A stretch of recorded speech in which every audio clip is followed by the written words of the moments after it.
What is up, Brad fans? How you doing? Happy to be here. And yes, I did get COVID. Suffering through it a little bit right now, so if my voice sounds a little off in this episode, that's why. If you notice some coughing, that's why. Get your vaccines, people. It was pretty rough for me. It's no joke.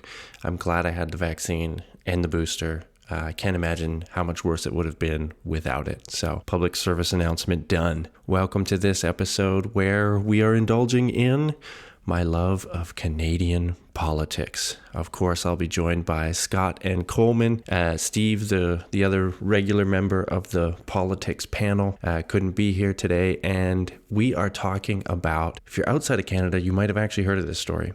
The large protests of big rigs and others that have converged on the capital city, Ottawa. Mainly in this episode, we talk about our worry and, I guess, disdain for this movement. A movement that may have actually had a point at some level, talking about vaccine mandates and health restrictions, although we disagree. They may have been able to make a point. This movement has become something that is not about that, and in my mind, cannot be taken seriously. This is evidenced by a few things. First of all, the organizers are known to either associate with or be members of far-right racist groups, or to have espoused those views online. This has been documented by the Canadian Anti-Hate Network. You can go there to see that reporting. And they talk about things like overthrowing the government, assassinating Justin Trudeau, things like this. So there's that level of, anger that is actually behind this. There's also, they're using, violence and intimidation in the city of Ottawa. There's lots of reports of that, people being intimidated for wearing masks and stuff. And a lack of coherent actual arguments. They say they're against lockdowns and public health restrictions, but that's not the purview of the federal government. That's a provincial jurisdiction. So they're in the wrong place. They want the reversal of a border vaccine mandate. So crossing the border, you need to be vaccinated. But this is a border with the U.S. The U.S. also has that in place. So, yes, the federal government could lobby the U.S., but come on, what's going to happen here? They're calling for the resignation of the prime minister. Also not going to happen. Just very unreasonable. And when you look at videos of these people talking, it's rife with conspiracy theories. Big pharma conspiracy theories about vaccines, about health restrictions. So it's really, the movement is really about anger. And this is what we talk about in the episode. Where is this anger coming from? Social media obviously plays a role, but also what it means for politics in Canada moving forward. This isn't a unique movement. We talk about some allusions to America and other things going on in the world, and we discussed, how I guess you could say, well, we're worried that some politicians seem to be egging this on and then embracing this movement. We talk about the provincial government in Alberta that seems to be capitulating to a sister protest that's at the U.S. border in Alberta, and the politicians in the federal Conservative Party who ousted their leader for, among other reasons, not embracing this movement fully, and how one of the people who is stepping into that power vacuum seems ready to fully embrace this movement. So what does that mean for the future of politics in Canada? Frankly, I'm worried about it, but listen to the episode, get our thoughts on it, and if you have any thoughts on it, please do reach out, let us know. It's a big story. It's not going away soon. And as much as I don't want to give attention to these people, because it is a minority, it is a small minority of the overall population, we're going to have to figure out what to do with this bubbling anger that exists in our society. So if you have any thoughts, please visit the website, twobradforyou.wordpress.com. You can find many a way to reach out to us. I would love to hear your thoughts. I would love to read your emails on the show. I would love to play voicemails from you on the show. How to do that, how to leave us those is all at the website, twobradforyou.wordpress.com. We're also on social media at twobradforyou. All right, announcements over. And without any further delay, please enjoy the show.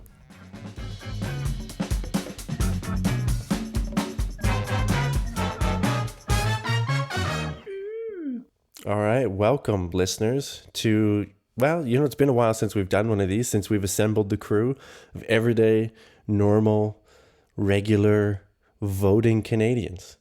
We're down a man, but we still got representing, he's a transplant from the South, the hope, the last hope of the Great White North, up in Edmonton. Coleman, how you doing? I'm good. I'm the original convoy of freedom fighters to Edmonton. I did it in 2019. Everyone's late.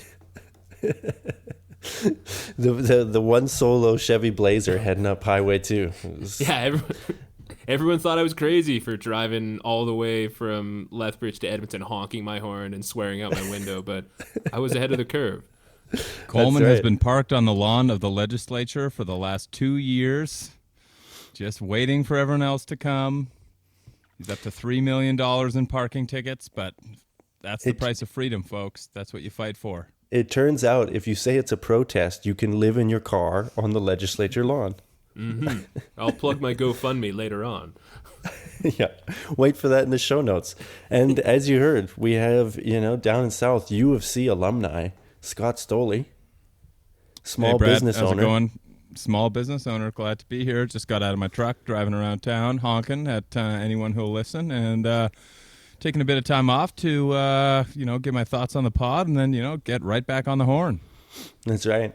And, I always start this thing with I really wanted to emphasize how we're just normal guys. I don't want our respective, degrees from prestigious universities such as the University of Lethbridge and the University of Calgary to, separate us from the people. And you see that with the topic that we're going to talk about today, the regular folks, so we don't want to separate ourselves too much from this movement because we are just regular people. I've been thinking we need to maybe rebrand this. The Popular Podcast of Canada, the PPC, is that taken? I think we could run with that, right? The official podcast of the popular people of Canada. The Populist Podcast of Canada? I don't know. I'm workshopping a few ideas. We're a grassroots podcast. I'd say, yeah, you could piggyback off some branding there and get a ready-made audience. Mm-hmm. They might not... Braxy Meunier or something is your new pod host name. Yeah. Sounds about right. They might not like our take though, because yes, we are going to talk about the Freedom Convoy. I don't even want to call it the Freedom Convoy. It seems like we're giving into their marketing there, but yes, the group of trucks, protesters that has driven across Canada and made it to Ottawa, the capital city. I'll just provide a little context for the listener. If you're outside of Canada, you may have actually seen this story because it is getting play on international media over here in Germany. I am seeing it.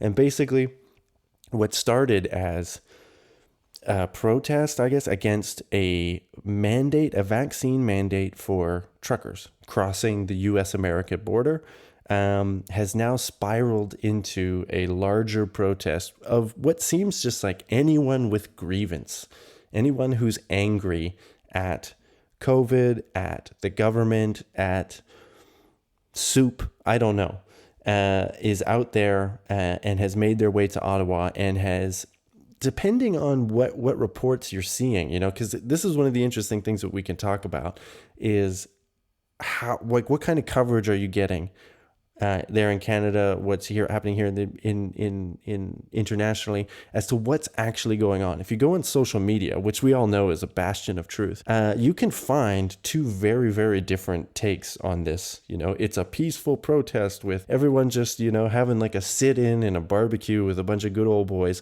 or it's a bunch of Nazis out there terrorizing Ottawa. Obviously, we'd have to talk to the people of Ottawa to see how they really felt, but again, you can see the pictures of people and who are none too happy about having a couple dozen big rigs and up to, let's say, between 8,000, 10,000 people showed up over the weekend to protest. So I don't know. That's probably more context than we need, and I'm going to let you guys jump in here. So I want to get just your thoughts on what you saw, what your take on it is. And we'll go from there. So to decide who's going to lead us off, I have a question for you. Whoever answers correctly gets to start. Gentlemen, which cut is the deepest? The first cut? That's correct. Coleman. What is that Come from? on, Brian Adams. Brian Come on, Adams. Canadian. Brian Adams. I think I know that. We're going all Canada here. First cut is the deepest, all right? Okay. So I'm happy I wore my jean jacket, jean shirt, jeans, White. denim socks.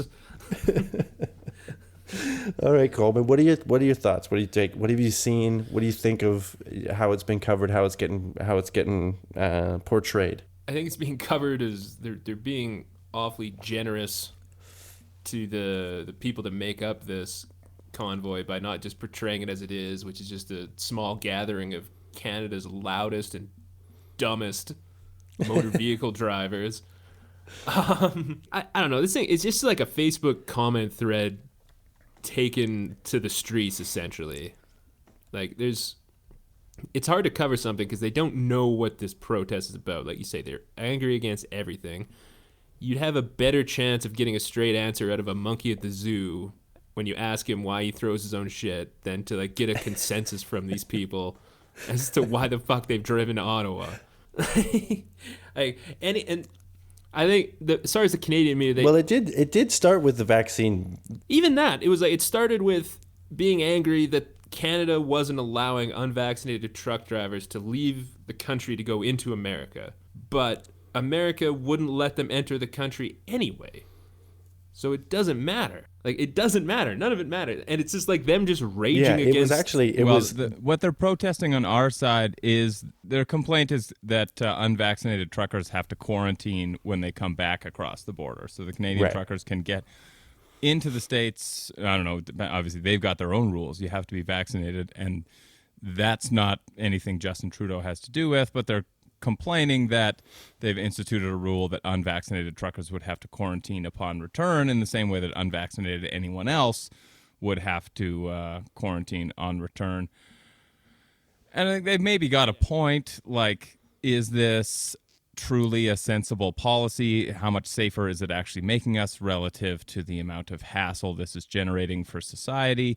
So maybe, they're onto something, that this is this a bit too heavy-handed, or is it actually in the Omicron era? How many COVID cases, hospitalizations, deaths is this policy going to prevent? You could probably make a case that it's not much. On the flip side, I think it's, as we kind of alluded, it's not really about the trucker mandate. It's about bored, rich people looking for meaning in their lives that need something to do. And you read on Facebook and you get all hot and bothered about all these rules that the man's imposing on you. You got to wash your hands after you pee and all that nonsense. And they don't like it. So I think you look at one of the takeaways I have is a lot of the coverage is like, this is a working class uprising. And I think no, it isn't, because the working class is at work right now. They don't have time or the money to take 2 weeks off and drive across the country in their $95,000 truck to then park it in an intersection across from the Parliament building. No, they got their vaccines and went back to work. That's 90% of Canadian truckers are already vaccinated, and I think they're out driving stuff around because they don't have time for this nonsense, I think, is the impression I've gotten from any sort of professional trucking company or organization or that sort of thing. And I think it is largely a protest of...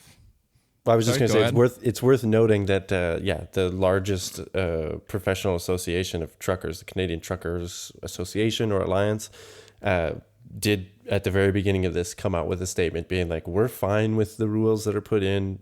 80 to 90% of our members are vaccinated. This is not a problem. We are not associated with this. Yeah, it's probably just a left-wing false flag operation, though, Brad. Yeah, right. Like, they've constructed this reality where like anything that opposes them is not real. It's someone being paid to do this. This is the thing for me that like starts to, and I think this is what you were getting at, Coleman, with your opening too, is that it's like, can you get a cohesive statement out of these people? And Scott, you laid out how it started and the original sort of grievance, which is already flawed because, like you said, the Americans have vaccine rules to get into their country, and everybody coming into the country has vaccine rules. This isn't targeting them.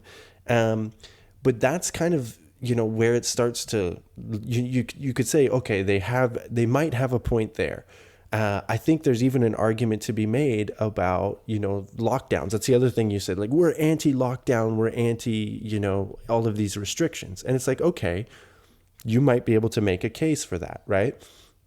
But it starts to fall apart, and you can't take these people credibly because, one, you have and we'll get into this, I'm sure, the presence of white supremacist far-right groups that, this is their bread and butter. These are whether all the people there are believe in that, ideology or not is kind of irrelevant, because some of them do, and they're there. So it's like, as soon as there's one Nazi, you're at a Nazi rally, like it only takes one to taint the water.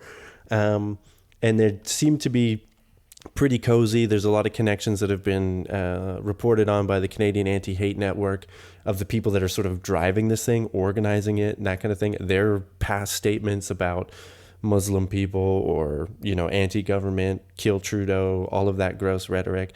But then there's also, the flawed logic of their actual demands, so fine, lockdowns. You could make a sensible argument against that, but take that to your provincial government, who's actually in charge of that. The federal government has nothing to do with that. And then you start to see all of the other craziness. And it's like you said, Coleman, it's a Facebook thread come to life. It's just one thing after another of big pharma this, anti-vaccine that, they're forcing me to do this, they're forcing me to do that. And if you look at like the level of actual public health restrictions that a lot of these people face, very little. Very little. Yes, there is, a vaccine passport system across most of Canada, but, so you're basically complaining about your right to go to a restaurant. Nothing else is really impacted. Some jobs, some federally, in the federal, under the federal government's purview, some of those jobs have been mandated, but I don't know. It's hard to take it seriously. And like you said, Scott, they might have had a case. There might be some points in there that you could say, we should look at this policy, that policy, but it's gone wild. So I guess, I don't know, in my large point here, this is a symptom of a bigger problem of like, it's not their freedom from restrictions. They've gotten freedom from reality. This massive disconnect as to what's going on, what's actually happening. And they're just angry. So is that anger real? Is it whipped up from Facebook? Like what's going on is my question. I don't know if any of you have an answer, but I think the anger is definitely real. No question, the anger is real. Whether or not their actual grievances that in their mind are the source of their anger are real, it's a different story. I wonder, like here in Alberta, as much as you hear people calling like end the lockdown, I'm like, what do you mean by a lockdown? Like I went out to dinner the other night, everything's open, you can kind of go life, you take 30 seconds. Yeah, you have to show your vaccine passport when you get to the restaurant. But other than that, life's pretty much normal. So I don't know, what exactly outside of the vaccine passport system, what would qualify as ending the lockdown.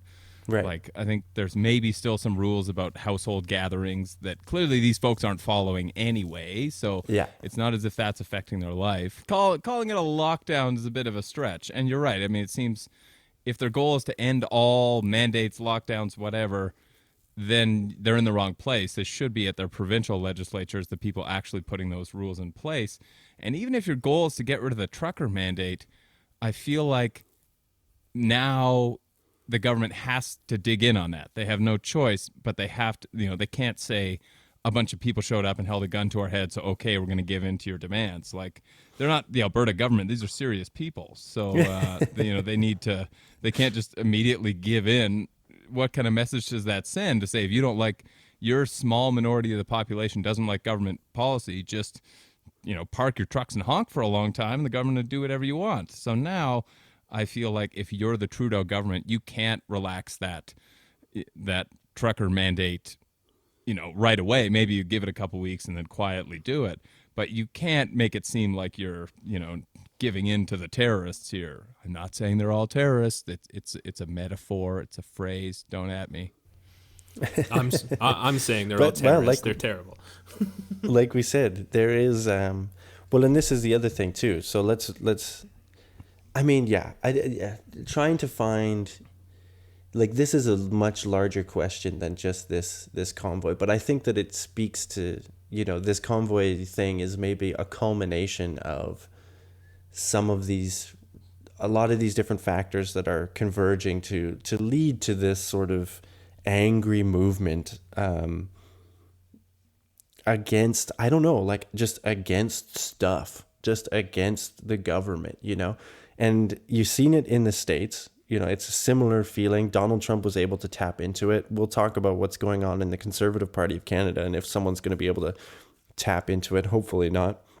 But it's weird. It's weird, and I think that this is going to get worse before it gets better. Because there are these people, they are loud, and they are a small minority, but they're angry and they're loud. So I guess, I don't know if it makes sense to dig into the reasons why or not. But Coleman, what do you think of the like what Scott said about the response? Like, what do you do now? Like, Trudeau seems like he's damned if he does, damned if he doesn't, because people are being like, why didn't you meet with these people? Why didn't you, he was in hiding being he was in isolation because his kids have COVID, so he was following the public health rules. But what's your take?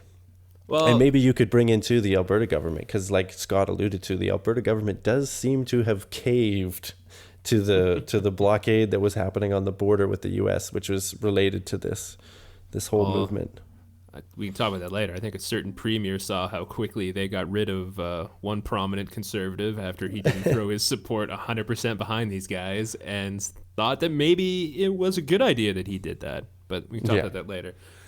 Like you say, it's these people, I'm going to say they get radicalized, but they spend a lot of their time on social media now, Facebook and Twitter specifically. And the algorithms on those sites seem to be good at promoting content that makes you angry and fearful. And these are just people that are angry that they're being asked to change or give up a little bit for the betterment of society as a whole. And they're lashing out at it. And it could have been anything. Like, COVID couldn't have happened, and they could have made this about any number of things, these little slights. Well, like in 2019, 2018, there was a similar thing, albeit a lot smaller, the United We Roll convoy. And it was about, just Western grievance or like carbon tax or something. So, yeah. It's always something. They're angry all the time. And there's plenty of sources. There's Rebel News. There's various groups on Facebook, Fox News in the States, that just it's a business for them to just keep these people engaged and angry. So, and as far as the actual response to these convoys, they figured out in Toronto, they just put DOT checkpoints outside of Toronto, and you stop the trucks and you can get them off the road that way. You can prepare for this now. They just didn't really prepare for it well in Ottawa. Now we've got these yahoos just sitting there. But now you got to remove them rather than stopping them from getting there, yeah. Yeah, exactly. And it's just, we live in a time where it's never been easier for a small, angry group to make themselves seem more important than they actually are, if that makes sense. Yeah. So it's So it sounds to me like you're saying it's social media is a big problem. It absolutely is. I mean, if any, where do these things get organized? These people spent all their time on Twitter tweeting at Justin Trudeau that they want to kill him and stuff like that. Yeah. They just live online. A lot of people do that now. And it's people on the left do that too. It's you get into your feedback loops on social media agreeing with each other. This podcast is 3 to 4 white men agreeing with their opinions on everything. We don't exactly challenge each other or anything like that. It's that's probably not a great thing. We should be challenged, but at least we're not storming the Capitol and stuff like that. But I don't know, it's just the way social media is structured these days. I don't know how you prevent idiots from being taken advantage of. Well, then I was wondering too, how much social media, yes, accelerates this stuff, but you mentioned Fox News and Rebel News and these other places that it's a business of keeping people angry. And I mean, I would say the anti-vax movement as well. So, it's just grifting. It's making money on this. But this does kind of seem to have sort of an American flavor to it. Like, we haven't seen this kind of, rhetoric or, I guess, anger in Canada. But I don't think you can blame it all on America, because there is a this populist sort of right movement is happening all over the Western democracies. The UK, it happens in Germany, France. We're seeing it over the last, 5-6 years. But this right here seems like a culmination, or like the biggest we've seen yet in Canada. And I wonder, maybe Scott, you can jump in, just how much you see it as, I don't know, it just seems like it's people wanting to be American in a way, like they see the anger on Fox News, they see the shit, they're watching Fox News, you can get it in Canada, and just being like, yeah, I'm angry about that too, even though it's not their country, it's a totally different system, it's a totally different thing, but they're just grabbing onto this shit. Yeah, you do wonder how many of these people, you ask them what they're mad about, and they're like, well, I'm pretty mad about CRT in schools in Virginia and, crime in San Francisco and all this stuff that you're right does not affect their lives in any way, but it's what, Fox News is ginning up anger about. And sure, it's just people you don't like doing stuff you don't like, so get angry about it. There is definitely an American vibe to it. Like, I think you look at a lot of the crowd in Ottawa right now versus, say, like the crowd at the Capitol on January 6th, it's a very similar feel. They're on the one hand, they have their one thing that they're ostensibly angry about, that they're there for. The election got stolen, truckers have to get vaccines, whatever it is. But I think a lot of it is just generally angry about everything. It's just a big kind of grievance fest. And certainly American politics, particularly on the right, has, grievance is really the guiding principle or the uniting thing that brings everyone together. And that really does seem to be seeping into Canada. That, is this really about trucker vaccine mandates, or are you just angry in general about all sorts of things? And this is kind of the one thing that's really, that you being angry is what has brought you all together, which does really seem to be American style politics really kind of getting a greater place here in Canada, which is, I would argue, really unfortunate, because it's hard to really build a positive movement around being angry as our kind of uniting, guiding principle. Like, what are we going to do with that, especially when a lot of the stuff you're angry about is kind of overblown or made up or not really real or doesn't actually affect you. There's a whole industry in the States about drag queen story hours, people in like rural Texas losing their minds about some library in San Francisco having drag queens read books. And it's like, well, then just don't go. Who cares? It doesn't affect you. Let other people.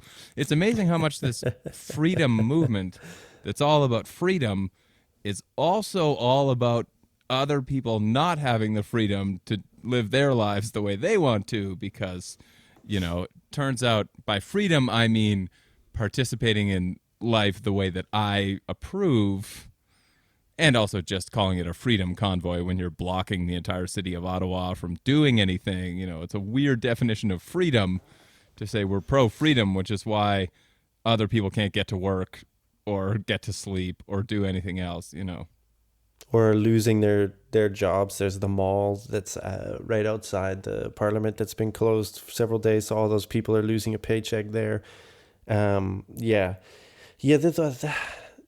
And again, this is why it's so hard to take it seriously, like for the rest of Canada, or whatever. You see this, and they seem to be cared only, like you said, only about their own freedom. And it's like this absolute freedom. This word has just been like tainted now, because it's like they're just like, well, we need freedom. It's a nebulous thing. They're just throwing it out there. There's no real definition. And there's never really been a time where everyone in society is free to do whatever the fuck they want. That doesn't exist. That's not how society works. Everybody has maximum freedom when we all sort of give a little bit to live together in a safe way. It's like, that's how society has worked since humans have made societies. That's how monkey society works. That's how ant society works. Like, it's just, we're social creatures. You have to live with other people. You want complete freedom, we'll put you on an island. You can do whatever the hell you want. I don't think you'll like it very much, We can't have freedom to drive where you want and freedom to park wherever you want at the same time.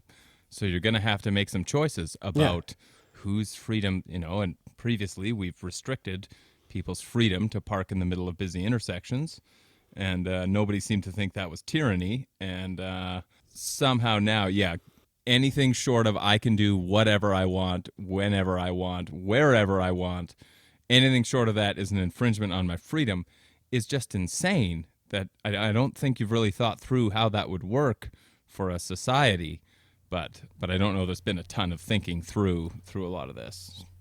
I think you could you can take, when they say they want more freedom, and just replace freedom with attention, and their arguments start to make a lot more sense. Like, a lot of people have been living out this persecution fantasy for a while, and then in COVID, the whole thing is like they've been talking about COVID concentration camps and people being drug out and vaccinated in the streets and stuff like that, and that just hasn't happened. So, like, they're just looking for something as close as they can so they can pretend that this government they hate so much is coming after them, when all they really want is for someone to pay attention to them.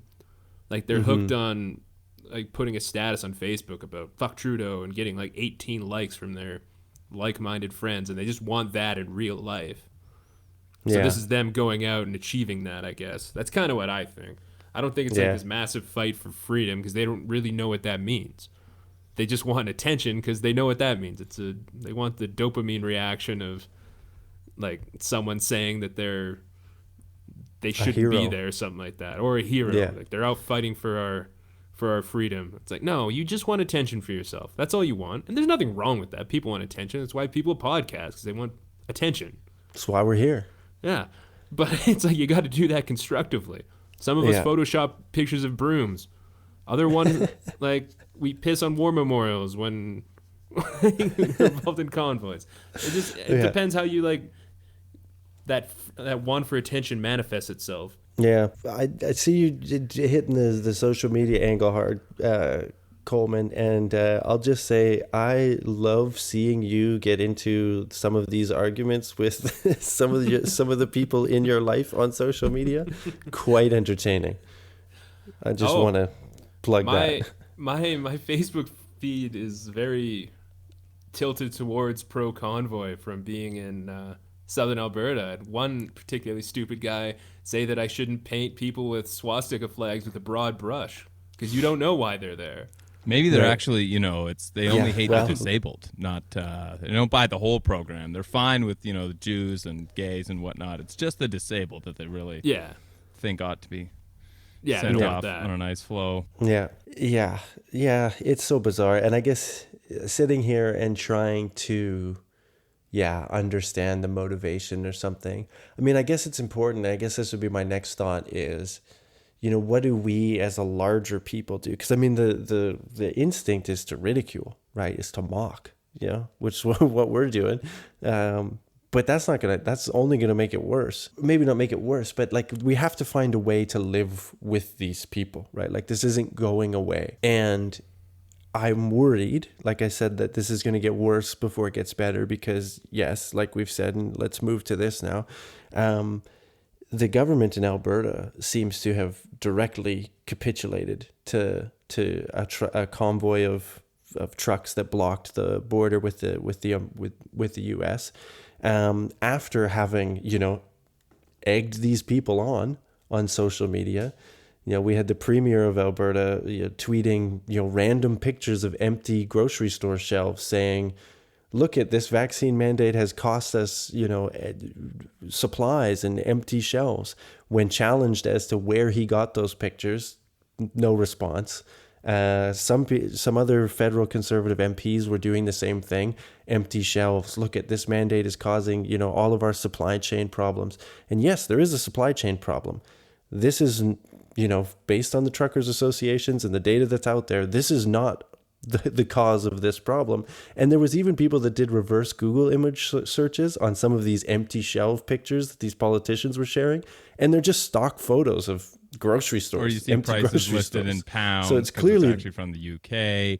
Or there was exactly one where that Kenny had shared, where it was an empty section that said 100% Canadian beef. And immediately the response was, how do you think this trucker mandate is preventing Canadian beef from getting to a Canadian grocery store shelf? This obviously has nothing to do with any of it. So this is my concern, is what's going to happen now, because we had politicians that cynically, I would say, egg these people on because this is their base, or this is, who they think their base is, or who they want as their base, whatever it is.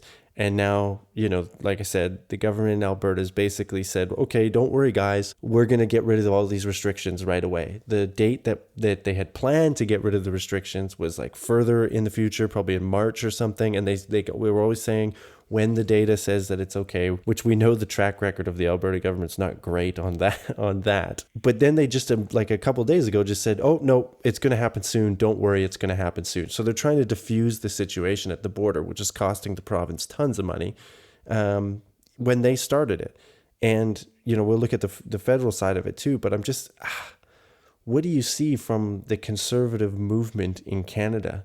Glomming onto this. And then I guess the last bit of context is the federal conservative leader, Aaron O'Toole, was voted out as leader, in part, we can assume, because he didn't embrace this movement enough. He wasn't on board with it enough. And one of the guys who has stepped in to, replace him, or wants to replace him, Pierre Poilievre, is arguably the guy that is going to do that, is going to court these people, is going to be right out there. Now, he didn't go out there. He was smart enough not to get pictured with a Nazi flag in the background, unlike some of his colleagues.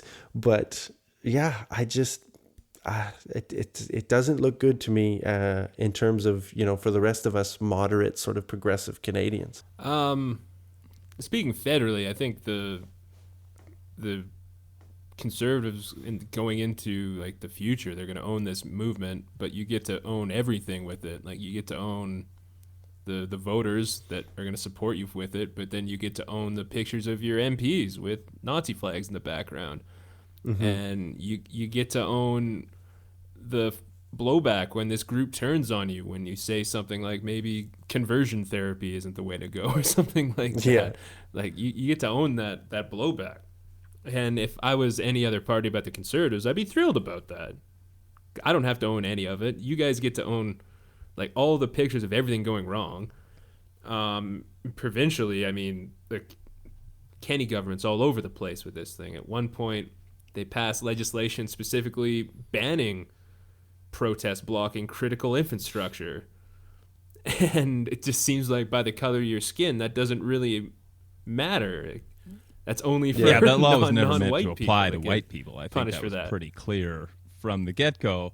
Yeah. That, I would say, is one angle I kind of just wanted to touch on before touching on the provincial thing, is just the lack of consistency across the board from so many different outlets on both sides of the aisle, compared to in 2020, we had, I think it was about exactly 2 years ago now, we had the Indigenous blockades of various railways, in support of the Wet'suwet'en Nation. And, it fell into pretty typical ideological lines. You'd have folks on the left saying, well, man, it's kind of bad to block the trains, but we got to appreciate where these people are coming from. We got a dialogue, yada, yada, yada. Meanwhile, the right is like, nope, plow them out of there, just run them all over if you need to, but these blockades got to go. And now it's just the situation has largely flipped, that, the right-wing media, right-wing American media, super against mayhem in Portland, but super pro-mayhem in Ottawa, just depending on who's doing the mayhem and getting sort of the attention for it. And I think my thought at the time of the Indigenous blockades was, no, you can't do it. Sorry, we just, as a country, you can't have people shutting down the railways. That can't be your way of expressing your opinion. I'm the same with the blockade. No, you can't shut down major roadways. it doesn't matter whether I agree with your group's aims or not. And I think there's been a real lack of that, of people that have consistently said, no matter who's doing it, this is wrong. It feels like kind of consistent principle applied to everyone seems to be fading as as something that people try and strive for in our political discourse. And our provincial response to the blockade in Coutts has been a bit crazy, and Jason Kenney has basically said explicitly, like, we understand your concerns, and we support you, we are with you. I think they're protesting your government's policy. What do you mean we're with you? You're the guy. It's your government that they're protesting. You're obviously not with them, or they wouldn't be there. And again, it certainly sets a bad precedent, I think, for them to have, the talk was restrictions will go at the end of March, and then it was the end of February, and now it's like maybe 2 days from now. That it seems to be pretty obviously them caving, and you wonder if it was an Indigenous blockade of the border saying, we're not leaving until this coal mine gets shut down or whatever it is. It's hard to imagine they would get a similar sort of response. And I don't know what's worse. Is it to say, to have the message here be, if you just blockade the border, you can get the government to do whatever you want, or only, if angry right-wing white people block the border, they get whatever they want. But only them. Everyone else, is going to get the heavy hand of the RCMP to haul them out of there in chains, which I think to some extent is probably what should happen. It just should happen to anyone who blocks the border. Like, you park in the middle of the road, we haul you out of there in handcuffs. Sorry. Doesn't matter what you're protesting, what you're complaining about. You can't park on the highway. And that's the rule for everyone, whatever you're complaining about. But it doesn't seem, there's so much, it's not obviously just this, it applies to all sorts of things, but, it's okay when our people do it, but when they do it, it's, obviously it's terrible and needs to get shut down. Yeah, that's another trend in, I guess just politics in general that's really disconcerting, where it's like it's okay when our side does it, but it's not okay when the other side does it. It's like this further deepening of divides and stuff. It would be great if there was an application of the law across the board, but I think there's also been like we're kind of moving away from the politic thing, the specifics of the Conservative Party here, but you see it in the way that it's covered too, right? Like there's people who will liken this to,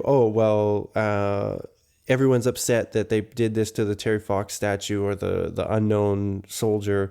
So 2 memorials to veterans and one to a guy who raises a lot of money for cancer, a hero in Canadian society. They're like, well, okay, they put some flags on there and someone peed on it, blah, blah, blah, but they're not tearing down statues like the Black Lives Matter protest or the Indigenous protests, What's the, trying to draw false equivalencies and stuff here. It's Omicron talking there, yeah. My COVID's getting to me. He was talking out against the protesters, and they've got him.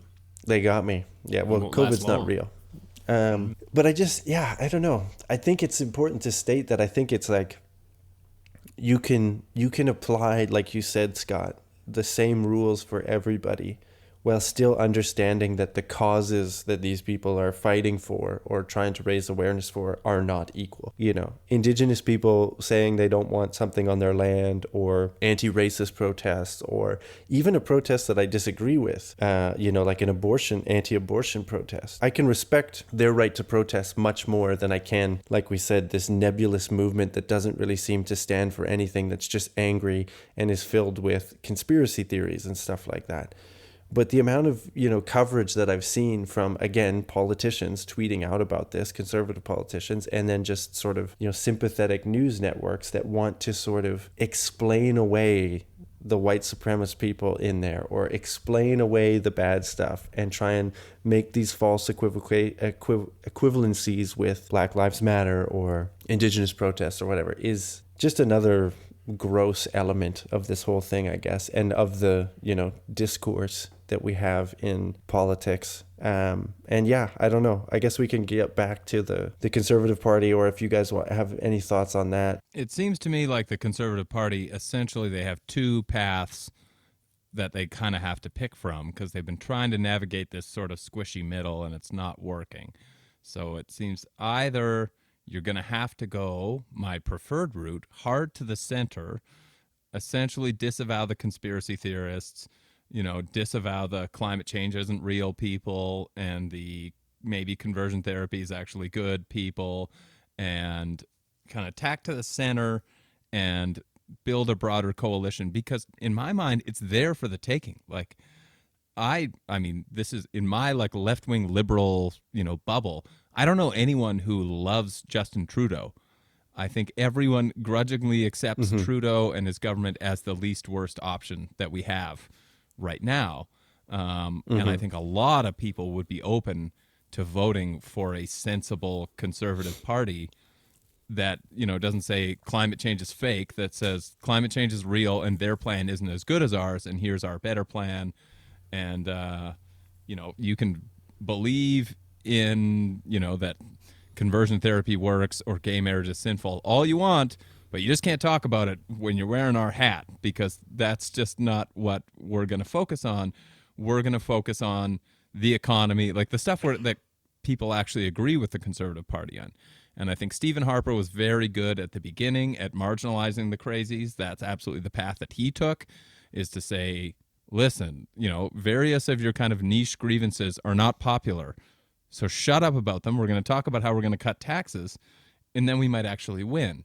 Or they can go the other way, because obviously they've been bleeding some support to the right, to the People's Party of Canada or the popular podcast Canadian Front or whatever it is. But that far right group that they're afraid they're obviously losing support to them. And I think what they should do is just say, we're going to have to let them go, because if your whole political shtick is about conspiracy theory and craziness, then you're going to lose too many sensible people trying to cater to the crazies. But I do think ultimately Aaron O'Toole is out because I don't think he was a strong enough a leader to really chart a course and say, this is what we're doing. And so kind of flip-flop back and forth. And there's a lot of elements in the caucus that I think are very much pro-crazy kooks, and they ultimately proved to have more sway because his attempt to kind of tack to the middle ultimately cost him his job, I suppose. Mm-hmm. Yeah, but it does seem that, and this was a point I was watching Power and Politics, shout out CBC, and Andrew Sullivan on the panel, the Power and Politics panel, pointed out that this sends a message that the caucus now has more power than the leader, whereas under Harper, like you said, he controlled caucus and he had them all pulling on the rope in the same direction, and that's no longer the case. And it's interesting then to say, okay, well, look at the vote. It was like 75 to 43 or something like this in favor of getting rid of him. If you just broadly say these 75 represent this further right wing, then that is the party, or do we think that there's still internal divisions in the party where the moderate conservatives, are 50-50? I don't know. I don't know how to read that. I would have to go into the internal party meetings and be at the conventions and stuff like that to get the sense of that. But yeah, and seeing, the guy like Pierre Poilievre, or even who they chose as the interim leader. What's her name Candice again? Bergen. Do you guys remember? Candice Bergen. There's good people on both sides. For wearing a Trump hat in one picture. That she really did apparently say there's good people on both sides, which it's just political malpractice as a turn of phrase. Like you could just use any other words to try and get your I think stupid point across, but don't say good people on both sides. The waters have really been tainted for that particular phrase. That was a leak. That was a leak from a cabinet meeting that happened like on her first day. So that shows everything that you have to know about where the Conservative Party's at right now. Is like they are leaking stuff to the press on the first day. You have to think that's one of the 45 that voted no, who's immediately leaking all this embarrassing stuff about the new interim leader. Yeah. Yeah, but so then I guess that's what I wonder though, is like, and Pierre Polyev, we've mentioned a few times, who is a man who has a strained relationship with the truth, I will say. He seems to want to grab this movement and use it for his own political gain. And I don't think he really cares about other people, about the Canadian people. And I don't think he cares whether, whether what these people are angry about is true or not. He seems ready to take up that mantle. So I just, you charted out these two courses for the party, Scott, but I see it as going the more extreme route. Maybe extremes, people will be like, oh, that's too extreme of a word. The party's not extreme. It's like, they had a hard time banning conversion therapy. They voted against making a motion in their platform that climate change is real. I see more and more that there's less of a, people talk about this infighting in the party, that there's this moderate wing and this right wing. I see it falling to this populist right side. And I don't know. I don't know if they're going to pull out of it. And I am concerned because of exactly what you said. People, the instant reaction is like, well, this is going to be great for the Liberals. But I don't know if it is. And part of me thinks it's because, Justin Trudeau isn't well liked.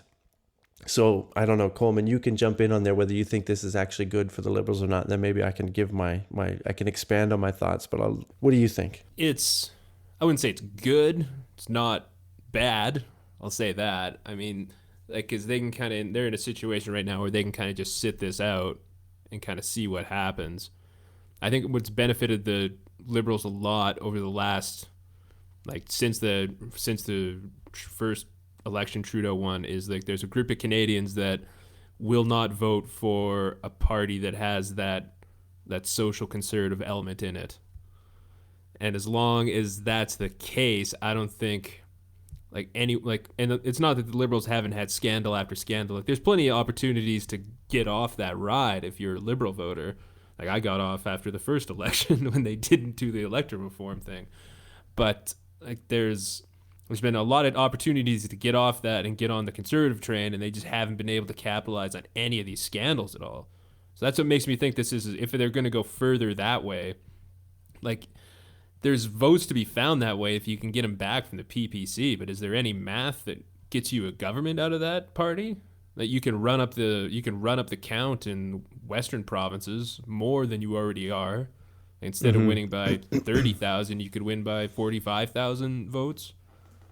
It's just kind of the way our system's set up right now. It's there's a reason why Harper wanted to keep that side quiet, because he knew that was the only math to become a government.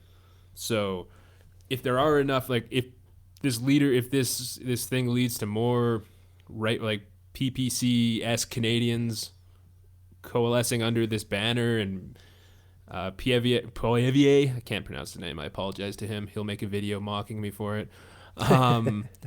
If he can form government doing that, that's great for him. It's gonna go well, but I don't see anything that happens other than him being a particularly vocal leader of the opposition for a few election cycles, then being dumped. Honestly, I think that's the. I was just gonna say, is this good for the Liberals? As a betting man, I would bet, on average, probably, yeah, your opponent's going crazy probably makes you seem better by comparison. It's definitely bad for Canada. It's not good for the country to have one party kind of trending towards catering to the extreme. That's not good for Canada. And I mean, you got to be careful what you wish for. I mean, if you asked in 2016, is it good that the Republican Party, is it good for Hillary Clinton that the Republicans went crazy and nominated Donald Trump? Everyone said absolutely. And then he won. It was a bit of a disaster. And I fear at some point, if the Liberals just, they've already worn out their welcome, and they're really riding on the fact that the Conservatives can't get on the same page with a sensible alternative. But at some point, their nonsensical alternative might just become, people are frustrated enough that we do have a Pierre Poilievre government. And maybe if he were For people who don't know, Poilievre is a bit of, I would say, a Trumpy figure in terms of, very loose relationship with the truth, is kind of willing to say anything that, makes Trudeau look bad in the moment, even if it's a complete reversal of what he was saying 20 minutes ago. He's, it just doesn't strike me as a serious, principled person at all. And maybe actually being the leader of the second biggest party in the country might force him to sort of act a bit more like a grown-up, but I kind of doubt it because, a bunch of childish kicking and screaming is real popular these days. It's there's a real market for that. Well, and the caucus has shown that when you try to act like a sensible leader that's going to lead for moderate, where the majority of mainstream Canada is, you get kicked out. So, and we really need a sensible opposition. My thought on it, we really do. And my thought on it was, I think exactly what you were saying, Scott, is that it's like, again, this is not my phrase. I got it from some pundit on CBC or somewhere, but it's, in Canada, the Conservatives don't win elections. The Liberals lose elections. And this is right where we're at. Justin Trudeau was barely able to beat Andrew Scheer. Now, his victory is incredible because he did have the blackface scandal and still won. that shows you how much people disliked Andrew Scheer. But he didn't really move the needle against Aaron O'Toole, which shows that there is this stalemate, right? That the people are fed up, I think, with the Liberals. And I wonder if just changing the leader is enough. Like, is it just get rid of Trudeau, get a new leader in there? I've banging the drum for Chrystia Freeland. I think she would be a good leader. I think she'd be a good prime minister. But is that enough to, remove the distaste that, a lot of us have, centrist voters have for the Liberals? And I'm worried that all it's going to take is another big gaffe or scandal from the Trudeau government that tips the scales and people say, screw it. It happened in the US, like you said, and I don't think there's anything that keeps it from happening in Canada, and this is, I've said this to family members, I've said this to people, and everyone seems to always have this, well, no, we're different. That wouldn't happen in Canada. And I think our parliamentary system does protect us a little bit from some of this, but I don't know. It could happen. Like, my thought during the last election was that if Aaron O'Toole were to win, because, a lot of the rhetoric from the left is Aaron O'Toole is basically Hitler, and if the Conservatives win, it's the end of the world. And I thought, if they win, it'll be fine. We'll get some policies that I wouldn't vote for. We'll get less action on climate change than I'd like. But it's not, it would be fine. The country would chug on. Your day-to-day would be far less sanguine about a Pierre Poilievre government that is much more pandering to the sort of fringy elements. And where does it go after that? If he doesn't win, do they go, it seems you get one shot these days. You get one election. If you don't win, you're out.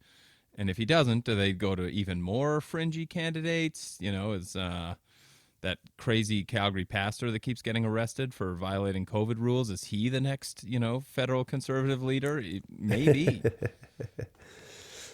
Leslyn Lewis is another name that comes up, and she tipped her hand as being quite out there, I would say, in terms of her beliefs on. She had a minute where she showed promise and then just absolutely came apart at the seams near the end.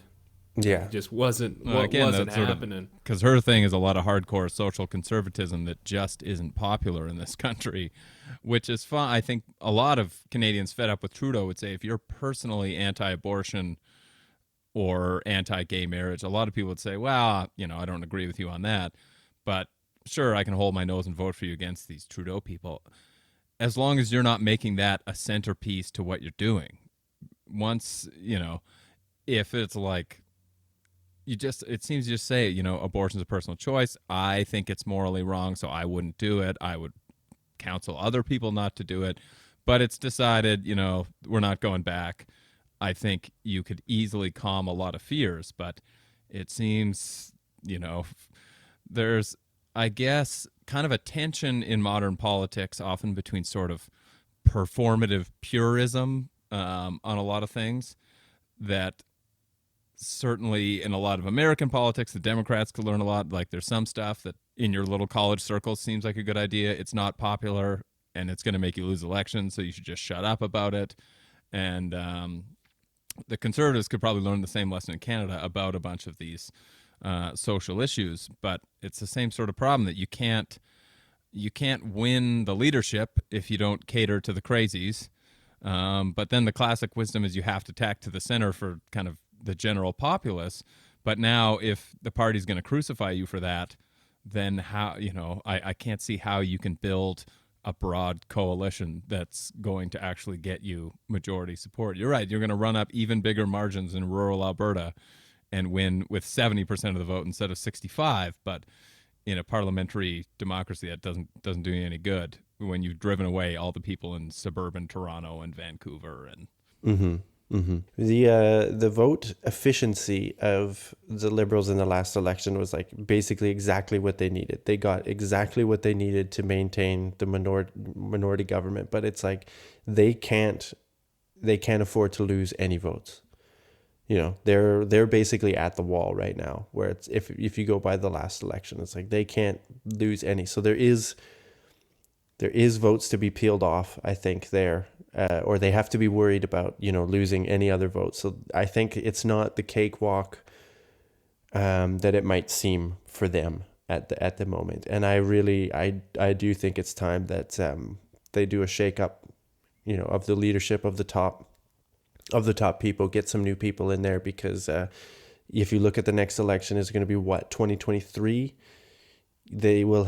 Justin Trudeau will have been prime minister for 10 years at that point.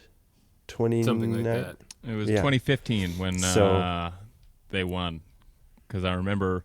Okay, so it'll be randos in Cambodia were asking. I don't do math. I was on my honeymoon. That's why I remember. And Cambodian randos were like, "Hey, you guys just elected that handsome guy." I was like, "Yeah, I'm glad this is our brand now. We're country of the handsome." Seems unoffensive and handsome. We were wrong about the unoffensive part, but still got that great hair. Great at apologies, though. Man apologizes like no other. Yeah. In Canadian history, no one's apologized as well as Justin Trudeau. It's true. It is true. He's gotten that down. All right. Yeah, well, I guess we'll wrap it up and leave it there. I don't know if you guys have any other final thoughts. I have to issue a correction from my question at the beginning. First cut is the deepest. Rod Stewart, not Bryan Adams. Oh. So you're going to run afoul of the CanCon laws. My apologies. Brad. Quick, make a hip reference or something. Get us back in the good graces of our Canadian overlords, who I don't believe we have the freedom. Freedom would be talking about whatever artists we want on podcasts, but since Canada is an authoritarian wasteland, we will only talk about approved government subjects. Correct. Well, there's a lot of things we didn't touch on that I think that this topic could spiral into. The social media stuff, like you've been hammering on, Coleman, and the recent stuff with Spotify and all the COVID misinformation and lots of interesting things. If we wanted to talk about actual authoritarian countries, we could look no further than the Olympic Games right now and China. But maybe let's see how the Olympics play out, and if there's already been one journalist dragged away on screen. Did you see that? No. But I'm interested. Dutch journalist. He's doing his report from the street of Beijing, talking to the camera, and then all of a sudden a bunch of goons with red armbands just drag him off camera.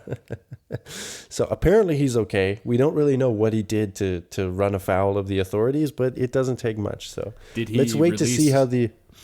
Did he release a statement later saying, "I am fine. I was dragged away and immediately realized reports that I was dragged wrong." away are totally overblown. And in fact, I'm getting treated very well. Yeah.